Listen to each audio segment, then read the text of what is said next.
안녕하세요. 40대 초반 여성입니다. 현재 아이와 함께 행복한 가정을 이루고 행복한 삶을 살고 있습니다. 수입은 많지 않지만 아이의 학원비와 생활비 정도는 벌면서 일하고 있습니다. 소규모 회사로 직원들도 친절하고 대표님도 사람이 좋아해 이미 이 회사에서 7년째 근무하고 있습니다. 내성적이고 지구력이 강하지 않아서 한 군데에서 오래 일하지 못하는 편입니다. 제가 가장 오래 근무한 회사는 3년이었지만 저에 대한 부정적인 소문이 퍼져서 떠나게 되었습니다. 이런 소문은 정말 무섭고 어렵습니다. 입이 무거운 편이어서 말수가 많거나 친구가 많은 것은 아니고 비밀을 많이 하는 편도 아닙니다. 어릴 적부터 입이 무거웠고 친구들과 비밀 일기를 썼을 때도 항상 저 혼자 보관하고 읽었습니다. 그 일기 안에 별표 비밀이 적혀 있었습니다. 초등학교 6학년 때 가장 친한 친구와 함께 썼던 기억이 나네요. 초등학생들에게 어울릴 일이 아닌데 그 친구는 좀 특별했죠. 어느 날 그 친구가 일기장 첫 페이지에 진영아, 너 혼자만 알아서 좋아. 다른 사람들에게는 절대로 말하지 마, 보여주지도 마, 약속해줘. 그리고 글로 적어둬. 그 속엔 정말 충격적인 내용이 있었어. 진영아, 말하고 싶은 게 너무 많아. 사실 아무에게도 말하지 못해서 어디에 말해야 할지도 모르겠어. 선생님께 도움을 청했었는데 선생님은 모두가 그렇게 사는 거라고 했어. 그래서 나도 그냥 모르는 사실로 남겼어. 하지만 가슴이 답답해. 누군가에게 도와주길 바래. 어젯밤 쇠른 아빠가 엄마를 때리는 걸 목격했어. 숨어 있었는데 엄마가 고함을 지르자 달려가서 붙들었지. 하지만 아빠는 딸을 밀쳤어. 그리고 엄마를 방으로 끌고 가서 때렸어. 내가 문을 두드리면서 그만해 달라고 말했지만 엄마는 계속해서 살려달라고만 했어. 아빠는 내 목소리를 들어도 욕을 했어. 그 순간 느꼈어. 어쩌면 내가 다음이 될 수도 있다는 생각을. 너무 무서웠어. 도움을 청하고 싶은데 누구에게 얘기해야 할지 몰라. 너에게 맡길게. 도와줄 수 있을까? 아무에게 말하지 못할 것 같아. 진영아, 혼이 너무 힘들어. 아무한테도 말하지 못해서 긴 편지를 썼어. 이걸 보고 눈물이 멈추질 않았어.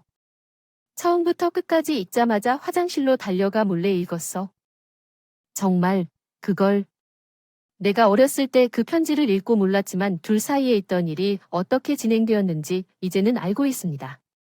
편지를 읽고 2일 뒤에 나는 부모님께 친구를 데리고 아르게 지내도 좋냐고 물었습니다. 엄마는 내 말을 듣고 뭐라고 친구가 우리 집에 온다고 했어. 마지막 부모님은 보고 있다고 다짐하며 물었어요. 엄마에게는 말하기가 어렵겠다고 생각했지만 부모님의 허락만 얻으면 친구 정은이를 우리 집으로 데려오고 싶었습니다. 그 친구는 모르는 사람이 아닌 내 최고의 친구였기 때문이죠. 언제나 항상 내 편인 그녀가 있어서 행복했습니다. 이에 엄마를 설득해서 허락을 받았습니다. 그래서 그날 밤 나는 정은이의 집으로 향했습니다. 그녀는 방에서 혼자 앉아 있었고 그녀의 엄마는 거실에 앉아 있었습니다. 안녕하세요, 정은아. 오늘 우리 집에 놀러 와도 될까? 엄마도 허락해 주셨다고 말씀드렸어요. 정은이는 내 눈을 바라보다가 그래? 그럼 친한 사람이란 소리로 차 탈까? 내일 올 거니? 라고 물었습니다. 정은이는 한참 동안 대답이 없이 엄마를 본 후 내일이 아니라 몇 밤만 자고 올게. 괜찮겠니? 라고 조심스럽게 대답했습니다. 그 말을 들은 엄마는 갑자기 울컥하셨어요. 눈물을 흘리면서 불쌍한 내 딸에게 제 태도가 너무 심했었던 것 같아서 사죄하고 진영아, 너 원하는 대로 하세요.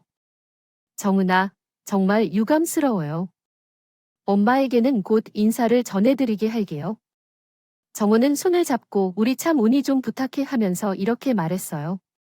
아줌마는 전문적인 가방을 들고 몇 가지 속옷을 가방에 담아주시고 정은은 그 가방을 들고 우리 집으로 왔어요.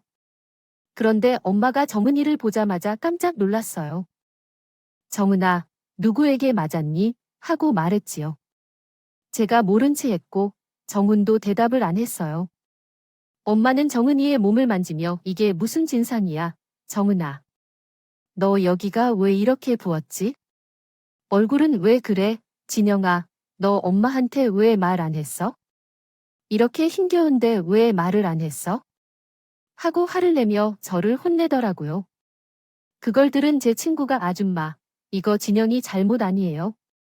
제가 아무한테도 말하지 말라고 했어요. 진영이는 약속을 지켜준 거예요 하는데 그 모습을 보던 엄마는 가슴을 쿵쿵 치며 아무리 그래도 이런 건 엄마한테 말해야지. 그래야 엄마가 도와줄 수 있어. 너희 아직 어리지 않아 약속을 지켜야지 했어요. 진영아, 이런 건 엄마한테 말해야 해. 크게 정리할 거야. 너를 위해서도. 만약 말 못하고 꼭 참으면 어떡해? 엄마가 정원이를 데리고 오는 걸 막으면? 그럼 정원이는 혼자 얼마나 힘들었을까? 내 마음이 아팠던 순간이야. 정원이는 엄마에게 이끌려 들어가고 난 뿌듯해했어. 내가 약속을 지켜서 그랬나 봐. 정원이는 한 달 동안 우리 집에 머물러 그때야 들었어. 그 부모님 이혼 소식을. 정원이는 힘들어 보였어. 그 모습을 보면서 나도 가슴이 아파왔어. 정원이가 우리 집에서 자고 일어나면서 난 아빠가 없는 생각을 했어. 도둑이 들면 어쩌지? 친구들은 다 아빠가 있는데 나만 아빠가 없는 게 이상하다고 느꼈어. 그런 기분을 느껴본 적이 있어? 다른 친구들은 모두 아빠가 있는데 너만 아빠가 없는 것에 대해 우울함을 느꼈다. 내 집은 화목하지 않아. 부모님도 다 계시고 엄마도 친절하고 아빠가 돈도 잘 버는데 나는 그런 기분을 느꼈던 적이 없을 것이다. 그 말을 들으면서 솔직히 기분이 나빴지만 나는 정원에게 위로를 해주었다. 정은아, 그런 아빠가 없는 게 나을지도 몰라. 너 아빠가 엄마를 때렸던 거 기억 안 나? 엄마도 힘들어 했잖아. 어쩌면 네가 엄마랑 살고 있다가 아빠를 다시 받아들일 수도 있을 거야. 아마 중학생이 되면 반에서 몇 명은 부모님이 이혼한 사람들이 있을 거고 겉으로 안 보일 뿐이야. 걱정하지 말고 친구를 위로해줘. 하지만 예상과는 달리 중학생이 되자 누가 이혼을 했는지, 누가 오늘을 미루었는지 등은 알 수 없었다. 정호는 혼자 위축되어 있고 학교를 나오지 않는 정도까지 이르렀다. 몇 차례 내가 정원의 집을 찾아가 손편지를 썼지만 그는 열등감을 느끼거나 더 이상 저와 친구하고 싶지 않은 것인지 알 수 없는 상태였다. 그러면서 에듀존에서 미보양을 조망했어요. 그래서 친절한 홍성근양실은 아닌 이상적인 남자라고 생각했고 그와 동시에 서로 다른 백정도의 번돈관 경경경경경하게 대해 엄청 된 편이네요. 퀄리티는 수고하는 중개회사인 거예요. 서류를 더 고막 깜빡하는 거잖아요. 할인할 때 지나지나 연락처에 있는 사람을 말하는 것게 이제는 나서의 일이니까요. 언젠가는 이가야요. 일단은 처가다 팔자고 해들어야 생겨요. 혼자이 풍열풍하는 처풍도 있는 거잖아요. 그 사람은 항상 자신의 발전을 위해 노력하는 사람으로 보였습니다. 저는 그 사람을 보면 배울 점도 많고 본받을 점도 많다고 생각했습니다. 또한 그 사람이 적극적이어서 저도 마음이 흔들릴 수밖에 없었습니다. 그 사람은 외모도 좋고 평판도 좋은 사람이라 사귀어도 나쁘지 않다고 생각했죠. 그래서 그 사람과 1년 정도 연애를 했습니다. 하지만 그 사람이 저에 대한 의심이 너무 심해서 길게 가지 못했습니다. 결혼한 관계는 아니었지만 그 사람이 저를 구속하는 게 엄청 심했습니다. 퇴근 시간에 맞춰 퇴근을 할 수가 없었고 항상 사무실에서 절 기다리고 있었습니다. 언젠가는 외근을 끝나고 집에 들어오면 자리에 없더니 놀라서 책상에 앉아서 책을 읽고 있었습니다. 이런 상황에서 저와 김대리랑 노닥거리는 소문이 돌았는데 그런 소문은 사실이 아니라고 말해도 믿지 않았습니다.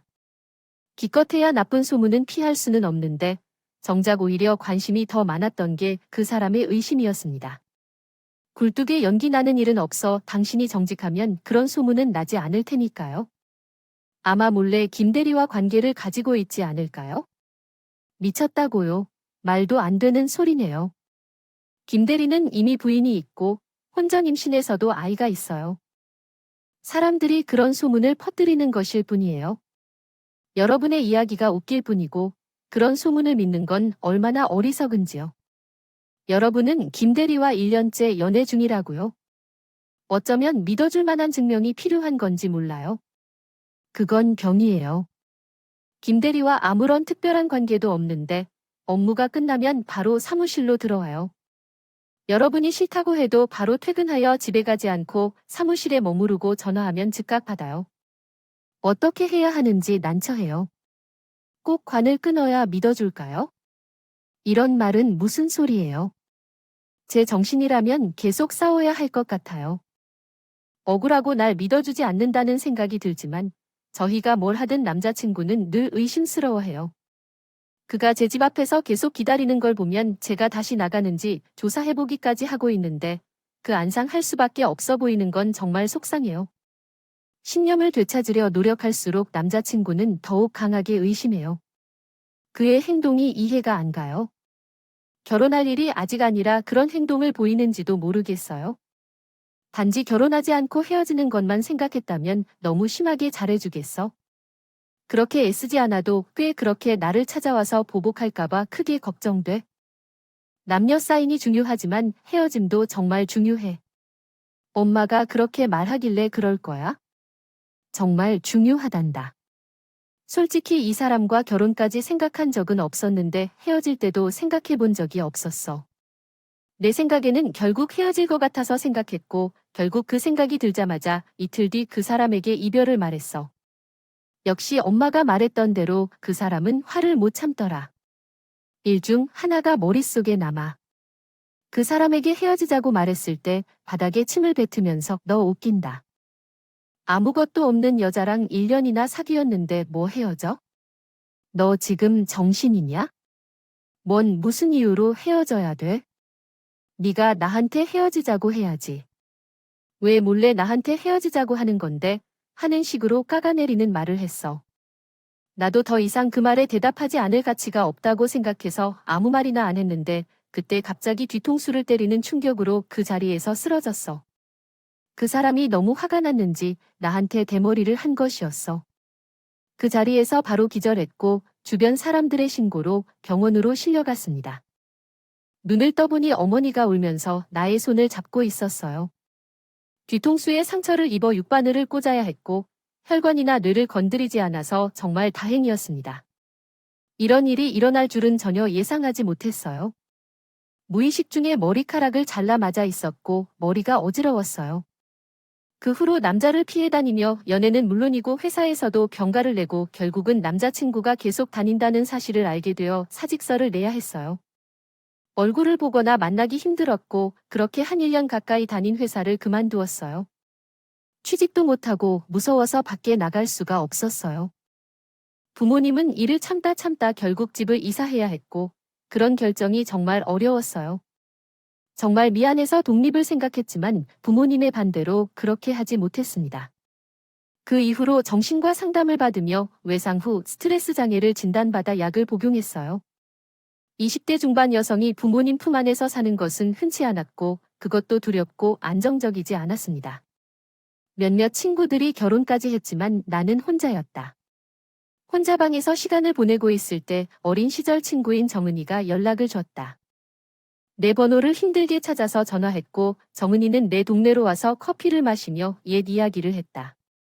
정은이는 결혼해서 아이가 있는 반면에 나는 남자친구 때문에 힘들었던 일들을 이야기했고 그에게 위로를 받았다. 정은이는 중학교를 자퇴한 뒤 고등학교 졸업장을 따고 미용을 배워서 일을 했다. 미용실에서 일하면서 만난 사람과 결혼했다고 했다. 나는 안정적인 삶을 부러워했지만 두려움 때문에 다른 남자를 만나기 꺼려했다. 그런데 정은이가 남자친구를 소개해 주었다. 그 사람은 32살이었고 나와 차이가 크지 않았다. 처음에는 괜찮아 보였지만 과거의 상처 때문에 두렵고 마음을 열기 어려웠다. 결국 나는 그 사람에게 내 이야기를 털어놓았고 그는 나와 함께 하기를 원했다. 공부한 다음 화를 내었어. 그 얘기를 듣고 미쳤다고 생각했어. 그런 사람은 없어야 해서 그들만의 길로 나아가야만 했어. 뉴스에서 헤어지는 건 억울하다며 사람을 때리고 도망가고 악행을 저지르는 사람들도 있어. 신약 OR은 이해할 수 없는 일이야. 하지만 내게 도움을 준 사람이 있었어. 나를 광분시켜주는 이 남자. 너무 고마웠어. 이제 그 남자를 믿게 되었어. 내게는 신뢰할 만한 사람 같았다. 우리 둘은 연애를 시작했어. 나는 정은에게 먼저 말했고 다른 사람들도 그 오빠에 대해 긍정적인 의견을 내었어.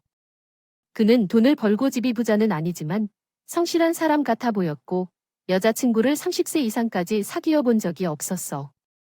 그런 남자는 드물다고 생각했어. 이런 경우가 좋은 건가 싶기도 했어. 나도 남자친구를 사귄 적은 있지만 그 오빠는 첫 번째 여자친구를 만나고 애를 사느라 어려움을 겪고 있었어. 하지만 그 오는 자 경험이 전혀 없는데 나와 맞출 수 있다 겨름이 야해 너무 재미있다. 과 같은 게 점이요. 남편도 이만 뿐 어것 같요. 모를 때 만나야 길들이기 쉽다는 거야. 그래서 나는 오빠가 딱 그러한 사람이야. 그래서 네 입맛에 맞게 잘 길들여서 결혼까지 하자고 했지. 처음에는 조금 이상한 생각이 들기도 했어. 처음 만난 그 커피숍에서도 나는 먼저 도착했고 멀리서 걸어오는 그 남자가 나의 소개팅 상대인 줄 바로 알았어. 카페가 사람들로 붐볐고 혼자 들어오는 남자들이 많았지만 그 특별한 남자가 눈에 띄었어. 두 눈이 마주친 순간 그 순간을 잊을 수 없었어. 헷갈리는 표정으로 걸어오는 걸 보며 그 사람이 참 좋은 사람이라고 느꼈어. 나는 남자친구를 많이 만나본 적은 없지만 처음으로 이런 느낌을 받았어. 연애를 하면서도 행복했고 안정감을 느꼈어. 우리는 2년 동안 연애했고 그 사람이 34살이 되자 결혼 얘기가 나왔어. 결혼을 생각하니 걱정이 앞섰지. 돈 문제도 논의해 보았어. 그렇지만 멋진 결혼식을 위해 부모님이 대신 준비해 줄 거라고 했어. 상황은 조금 어려워 보이지만 우리가 함께하면 괜찮을 거야. 내가 정말 결혼을 할 수 없다는 것을 솔직하게 털어놓았습니다. 주변에서 돈 없이 결혼에 고생하는 친구들을 보고 돈 때문에 이혼하는 경우도 많았기 때문에 나는 그런 상황을 겪고 싶지 않았어요. 이유를 솔직하게 밝힌 후 오래 생각하던 남자친구는 우리 집은 부유한 편은 아니야. 나도 어릴 때부터 계속 알바하고 있어. 부모님이 결혼 때 얼마를 지원해 줄지도 몰라. 아니면 도와줄 수 없을지도 몰라. 하지만 돈 때문에 스트레스 받지 않도록 약속할게. 내가 돈을 벌어서 너를 지지해 줄 테니 내가 할 수 있는 일에 대해 책임질 테니까 믿어달라. 아이가 생기면 그것도 책임질 테니까 그 말을 듣고는 눈물이 흘렀고 나도 의도치 않게 청혼을 수락했습니다. 우리 두 사람은 결혼했고 남자친구 쪽이 많이 기운 것은 사실이었습니다. 부모님은 남자친구를 만난 후 하집도 하나 못해 오는 놈이랑 무슨 결혼이야 라고 했습니다. 당신이 했던 일은 언제나 그랬습니다. 그러나 제 고집을 이겨내지 못했습니다. 왜냐면 남편이 정말 멋진 일을 너무 잘해주었기 때문입니다. 남편은 항상 열심히 일해야 한다는 신념으로 새벽 3시부터 일어나서 수영 강사로 일하러 나갔습니다. 그런 남편이 너무 멋진 줄 알았습니다. 결혼한 후 2년 동안 수영장 알바를 꾸준히 했으며 수업을 잘해서 다른 곳에서도 콕 잡혀서 일할 정도였습니다. 몇 군데 수영장을 옮기며 일하던 중 제가 임신하게 되자 남편은 퇴근 후 대리운전도 시작했습니다. 하루에 3시간밖에 못 자도 늘 밝은 표정을 지었습니다. 그러나 살이 빠지고 얼굴색이 안 좋아지는 걸 볼 때마다 걱정이 되더군요. 괜찮아. 일을 좀 줄여도 돼. 아기가 있으니 건강을 생각해야 해 하면서 당신을 위로해 주더군요. 아직 믿기지 않아. 정말 열심히 살 거야. 너와 아이를 행복하게 해줄 테니까 하고 끝까지 말을 지키더군요. 그러나 나름대로 노력했지만 돈이 많이 들어오지 않았습니다. 당시 임신 초기여서 생활비에 긴장하고 있었고 몸이 너무 힘들어서 병가를 내게 되면서 자주 일을 쉬어야 했습니다. 몸이 안 좋을 땐 무엇 하나 신경을 쓰기 힘들었습니다. 그렇게 남편과 함께하는 시간이 점점 짧아져 갔고 남편과 나는 각자의 길을 가기 시작했다. 그러나 자주 연락을 주고받았고 주말에는 함께 식사를 하거나 가끔은 외출하여 행복한 시간을 보냈다. 하지만 평일에는 남편을 거의 만날 수 없었다. 남편은 돈을 버는 일에 열중하며 집에 돌아오면 밥을 퍼먹고 피곤한 듯이 새벽까지 야식을 먹고 맥주를 마셨다. 이는 남편의 스트레스 해소 방법인 것 같았다. 이렇게 지내다 보니 몸무게가 점점 불러오고 몸이 무겁고 집안일과 회사 다니기가 힘들어졌다. 입덧은 왜 오래도록 계속되는지 정말 고민되었고 남편이 도움이 되었으면 하는 생각이 들었다. 그러던 어느 날 예상치 못한 상황이 생겼다. 평소처럼 남편은 팩스를 하고 7시 30분쯤 집에 돌아왔지만 저녁을 먹고 9시가 되어도 일하러 나가는 시간을 넘겨도 집으로 돌아오질 않았다. 그리고 30분이 지나도 남편이 집에 들어오지 않았다. 불안한 마음에 남편의 행방을 쫓기 시작했다. 대리운전은 어렵지 않지만 위험을 대비하여 남편과 함께 위치 추적 어플을 설치해 놓았습니다. 합의된 상태에서 남편이 퇴근 시간에 어디에 있는지 확인할 수 있어 편리하게 사용하고 있었습니다. 그런데 어느 날 남편의 위치가 움직이지 않고 있어서 걱정이 되었습니다. 위치 추적을 해봐도 계속 같은 곳에서 멈춰 있어서 이상한 생각이 들었습니다. 결국 남편 위치까지 찾아가 보니 남편의 차만 서 있는 곳이었습니다. 남편은 전화를 받지 않고 있어서 엄마에게 도움을 요청했습니다. 결국 남편은 그냥 쉬러 왔다가 차를 세워놓고 잠들어 있던 것이었습니다. 이러한 사건으로 순진한 남편의 모습에 걱정이 더 생겼습니다. 당신이 말한 내용은 다음과 같습니다. 어디 가는지도 모르는데 혼자 가서 위험한 일이야? 너까지 걱정되네. 너희들이 그 덩치 큰 성인 남자를 납치할 수 있겠어? 그런 모습을 보는 것도 괜히 그러고 있는 것 아닐까? 그런 모습을 보는 것도 혼자서 하는 것보다는 괜히 더 어려워 보이지 않을까 싶어. 너는 멍청한 일을 하고 있다니 굉장히 후회해. 그런 말을 하는 것도 그 자리에 있을 시간이 달라지니. 꼭 그런 일이 생길 수도 있지만 어쨌든 난 널 대응할 생각이 없어. 조용히 집에 가고 싶어. 과연 나에게 모르는 신들이 없는데 뭔가 어색한 느낌이야? 그 사람도 무슨 일이 생길 것 같고 마음이 불안해. 지금은 밤 12시가 넘었는데 그 사람이 전화를 하지 않아. 시간도 나가 있지만 집에도 없어. 위치 정보상으로는 남편이 있단데 이대로 가기 힘들어. 어찌 그냥 가겠어? 다른 사람들은 그럴 수 없지만 난 올라가겠어. 고집 도중 손을 잡아 그러자 그는 만시키우며 외치고 있었습니다. 그렇지만 출입구로부터는 소란스런 소리가 바쳤다. 복도 위로 펑르르 울려 퍼지는 소음이 분명해져 가는 중이었다. 하지만 그녀는 조용히 자리를 떠나 버렸다.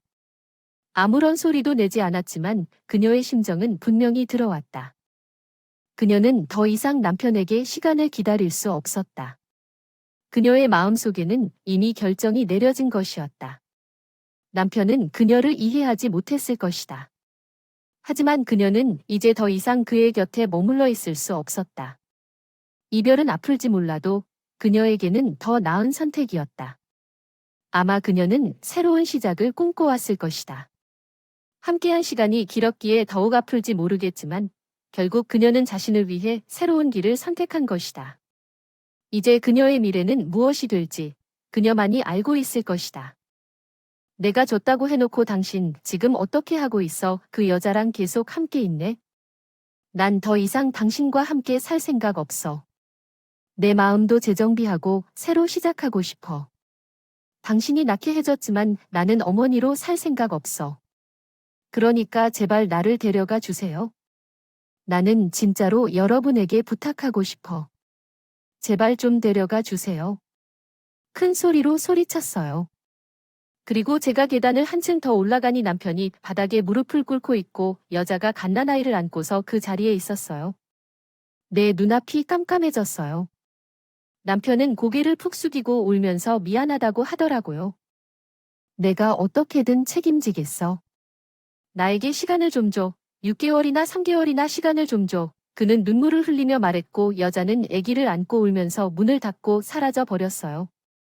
저는 그 자리에서 남편을 쳐다봤다습니다. 그리고는 아무 말도 하지 못했죠. 그런데 그때 남편이 저를 보며 여기 어떻게 왔어? 나 따라왔어? 하고 묻더라고요. 무슨 소리야? 지금 그게 중요해. 그 애기 뭔데? 여호, 이게 어떻게 된 건데? 정말 그 얘기가 당신 얘기가 맞아? 진짜야? 하고 사실 확인을 위해 남편을 추구했습니다. 그런데 그 사람 표정 하나 안 변하고 제게 그러더군요. 여 애기 맞아. 이제 낳은 지 80일 조금 넘었어. 이거 봐, 너무 예쁘지 않아? 딸이래, 당신 뱃속엔 아들이 됐지? 우리 둘이 같이 키우면 잘 키울 수 있을 거야? 그럼 당신은 2번 출산 안 해도 되고, 동시에 딸 아들을 없는 거잖아. 여보, 우리한텐 복동이가 들어온 거야? 너무 예쁘지 않아? 애기 얼굴을 좀 봐. 우리가 이렇게 시끄럽게 굴어왔는데도 울지도 않고 새근새근 차고 있잖아. 하고 저보고 애기를 안아 보라는 겁니다. 정말 그때 숨이 멎는 줄 알았습니다. 그리고 이 사람이 미쳤다고 생각했죠. 당신 지금 제정신이야? 혹시 술 먹었어?